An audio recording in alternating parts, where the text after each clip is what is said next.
गंगा स्नान के विषय में आप पूछ रहे हैं कि क्या गंगा स्नान करने से पाप धुल जाते हैं अथवा नहीं। देखिए, आप गंगा स्नान कीजिए, चाहे गंगा सागर जाइए, चाहे त्रिवेणी संगम पर स्नान कीजिए और चाहे आकाश गंगा में मंदाकिनी में स्नान कीजिए, कुछ भी नहीं होने वाला। ये ठीक है कि बिल्कुल गधा गधा रटे तो उससे something is better than nothing.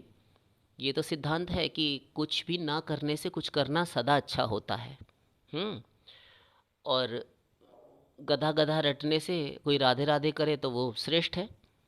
कुछ न कुछ वृत्ति तो बनेगी ही, किंतु इससे वैसा लाभ नहीं होता कि गंगा जी में डुबकी लगाई और पाप धुल गए।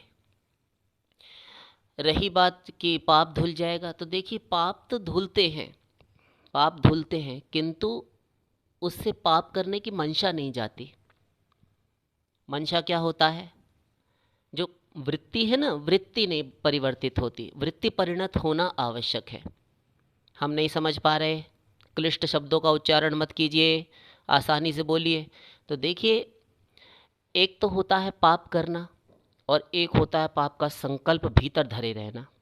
एक अनजाने में पाप हो गया और एक जानबूझकर पूरी फेंट कस के कोई साध बाकी नहीं छोड़ेंगे, ये सोचकर, ये इरादे लेकर, यानी संकल्प करके पाप करना।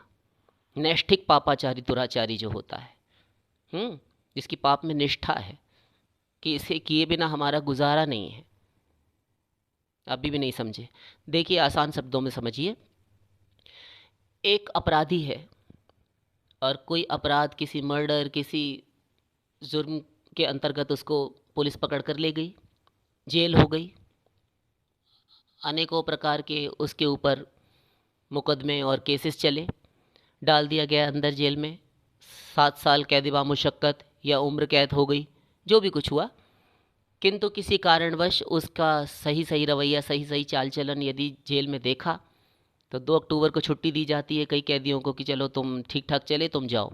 उनमें तुम्हारा भी नाम आया लिस्ट में, और वह आवे तो, और देख लिया उसने कि बाहर तो हम जा ही रहे हैं, और जेल में से ही प्लानिंग कर लेता है कि बाहर जाकर फिर मर्डर करेंगे, एक आध को हम फिर से ख़त्म कर देंगे।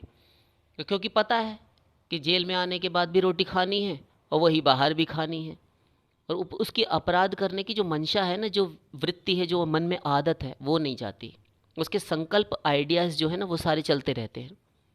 और एक है, वो काट रहा है किंतु भीतर ही भीतर प्रायश्चित्त हुआ, और जब वह छूटा तो वह सही सही रहा और उसने अपराध सदा के लिए त्याग दिए। तो ये 2 प्रकार के ही जीव इस संसार में भी होते हैं, 2 प्रकार के ही पारमार्थिक जगत में भी होते हैं। तो एक तो ऐसे होते हैं, हरि गुरु समझाते रहें, शास्त्र सुनते रहें, समझते रहें, सत्संग करते रहें, और साथ साथ साधना भजन भी गुरु के द्वारा किए रहें जो बताई गई है, और पाप करना ना छोड़ें, अपराध ना छोड़ें। नाम अपराध, सेवा अपराध, जन अपराध, धाम अपराध, वैष्णव अपराध, कूटी नाटी, कपूयाचरण, माया भाव, जिन्ह भाव। तो ये जो है कभी उन्नति नहीं होने देंगे, और वह सोचता रहेगा कि हम मुक्त हैं, और जब फल मिलता है तो उसको पता चल जाता है कि गड़बड़ हमसे हो रही थी। तो वो जब होगा तब होगा।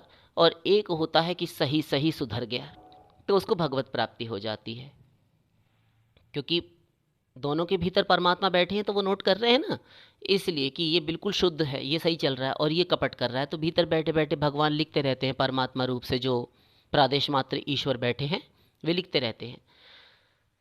तो सारी की सारी जितना भी दारोमदार है, वे इस पर है कि हम, हमारी मंशा क्या है। यदि गंगा में आपने स्नान किया, अब चलिए आपके उत्तर पर आते हैं। गंगा जी में आपने डुबकी लगाई तो केवल जल मात्र समझ के, तब तो फिर घर के जल में आपने बाल्टी भर के नहाए तो वो भी जल और एक वो भी जल। डुबकी लगाने मात्र से यदि पाप धुलने होते, तब फिर गंगा जी में 8 पहर मछली रहती है, जब निकाला तो ना उसकी दुर्गंध गई, और वह उसी में पली बड़ी, उसी में जन्मी। अंडे वगैरह तो मछली बाहर आकर तट पर तो देती नहीं, कहीं सूखे स्थान में थल पर, भीतर ही देती है, शैवाल इत्यादि के बीच में। हम्म और अंदर ही उसके अंडे फूटते हैं, वहाँ से मछली का जन्म होता है, वहीं रहती है और वहीं पलती बढ़ती है, वयस्क होती है और फिर मर जाती है। किंतु उसकी मुक्ति कहाँ होती है? तो ऐसे ही ना तो इस प्राणी के दुर्गुण रूपी दुर्गंध जाती है, इसके विकार दोष इत्यादि नहीं जाते, काम क्रोध आदि मोह जितने भी हैं, और ना इसकी मुक्ति होती है, क्योंकि इसकी मंशा नहीं गई। और मंशा ही नोट की जाती है ईश्वरीय क्षेत्र में कि तुम्हारी भावना क्या थी। भीतर बैठे भगवान यही देखते रहते हैं। शरीर से हो हुआ सो तो है ही है, किंतु एक होता है शरीर और मन मिश्रित, और एक होता है केवल मन से। तो शरीर और मन से किया गया और केवल मन से किया गया, ये दोनों अपराध लिखे जाते हैं। तो मंशा समाप्त नहीं हुई। तो मंशा यदि समाप्त हो जाए तो गंगा का फल मिलता है, और गंगा स्नान का संपूर्ण फल मिलता है। और एक दूसरे उदाहरण से समझते चलिए।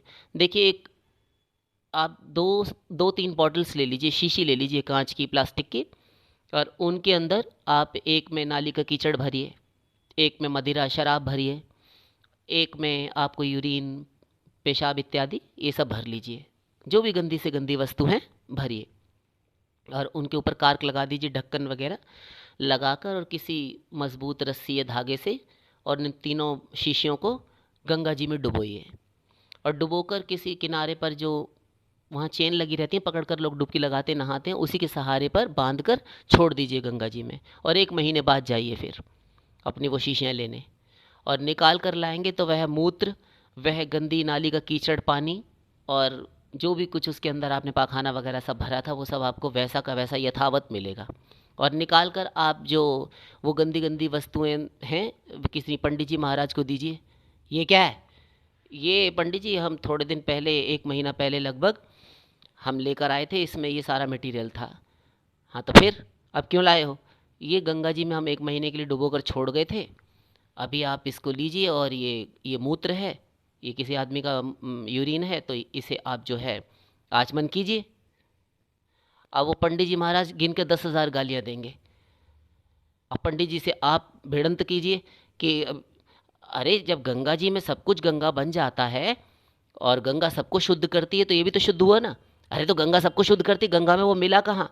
गंगा में तो ऐसे तमाम शव बहकर जा रहे हैं, सब लोग आके फूल विसर्जन करते हैं अपने पुरखों के, सब कुछ होता है, पूरी फौज नहा रही है वहाँ पर, एक से एक भीड़ लाखों लोगों की, तो सब कुछ बहकर जा रहा है, किंतु वह शुद्ध है, तब तो आचमन कर लेते हैं। और ये बॉटल का आप, अरे तो वो उसमें मिला कहाँ गधे?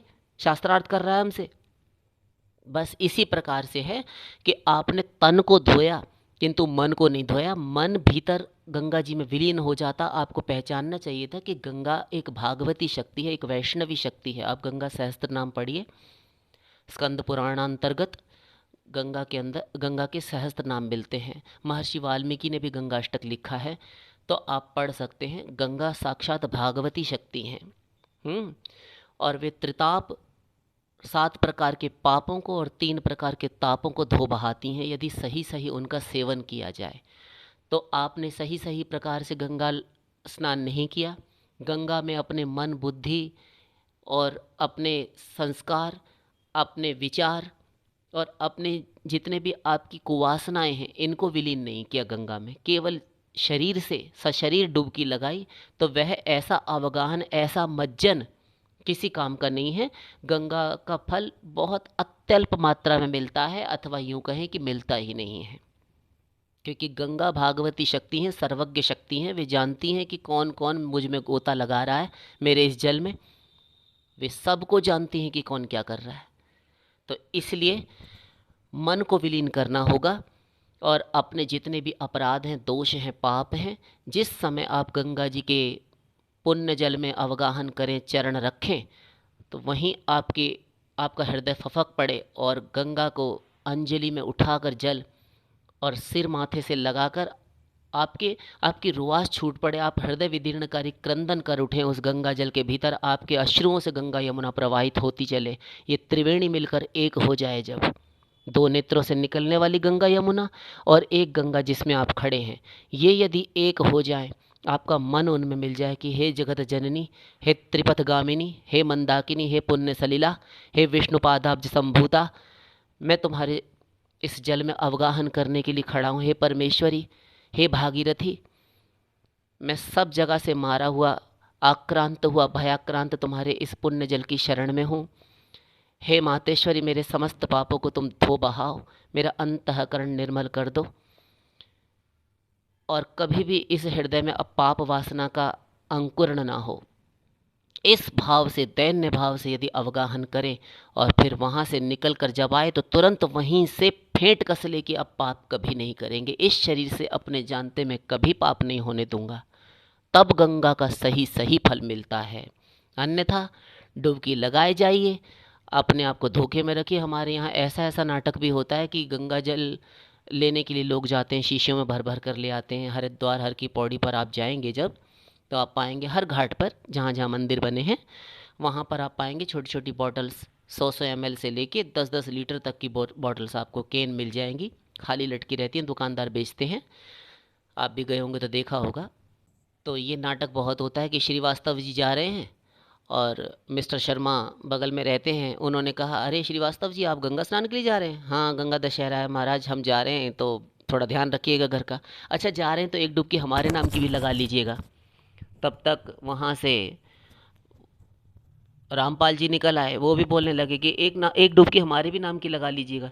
तीसरे भी आ गए अड़ोसी पड़ोसी, 4-5 डुबकी लगाने में क्या जाता है। ऐसा ऐसा भी नाटक हमारे देश में चलने लगा है। वैष्णव देवी गए तो कोई जा रहा है, पड़ोसी कहते हैं कि ये लो हमारे नाम से चुन्नी चढ़ा देना, तो एक 51 रुपये की अथवा 200, 500, 501 की चुनरी और एक एक छोटी सी चुन्नी में लाल वस्त्र में आवेष्टित करके एक नारियल, ये माता की भेंट कर देना। ठीक है, ठीक है, हम नहीं जा पा रहे, माता रानी को भेंट कर देना, हमारी अर्जी लगा देना, तो महामाई हमें भी कभी बुला लेंगी। ऐसे ऐसे नाटक होते हैं। तो डुबकी लगाने से क्या होता है? कुछ नहीं होता डुबकी लगाने से। मीना स्नान पराफणी पवन भोग में शश्च परणाशनो, कि दिन रात मछली नहाती रहती है 8 पहर। आप तो जाकर पैसा खर्च करके 1-2 घंटा वहाँ हरिद्वार हर की पौड़ी त्रिवेणी संगम अथवा गंगा सागर होकर चले आएंगे, क्या होगा? किसी की मुक्ति नहीं होने वाली, कोई गंगा लाभ नहीं मिलता। गंगा का लाभ तब मिलता है, गंगा पूर्ण रूप से 100% तब लाभ देती है जब आपका अंतःकरण शुद्ध हो। अंतःकरण मलिन है, आप लगाए जाइए डुबकी अथवा गंगा में ही डूबकर मर जाइए, कुछ नहीं होने वाला। गंगा पर बिल्कुल भी फर्क नहीं पड़ने वाला। तमाम लोग जिंदा बह जाते हैं गंगा जी में, गंगा जी पर कोई असर नहीं होता। आशा करते हैं आप समझ गए होंगे। तो मन में जो गंदे आइडियाज़, जो गंदे संकल्प विकल्प हैं ना, ये बुरे बुरे जो ख्याल आते हैं, जो बुरे बुरे हम मंसूबे बांधते हैं, बुरे इरादे, इनको मन से निकाल कर फेंकिए। मन बिल्कुल शुद्ध हो जाना चाहिए, तब गंगा का फल मिलता है। शेष फिर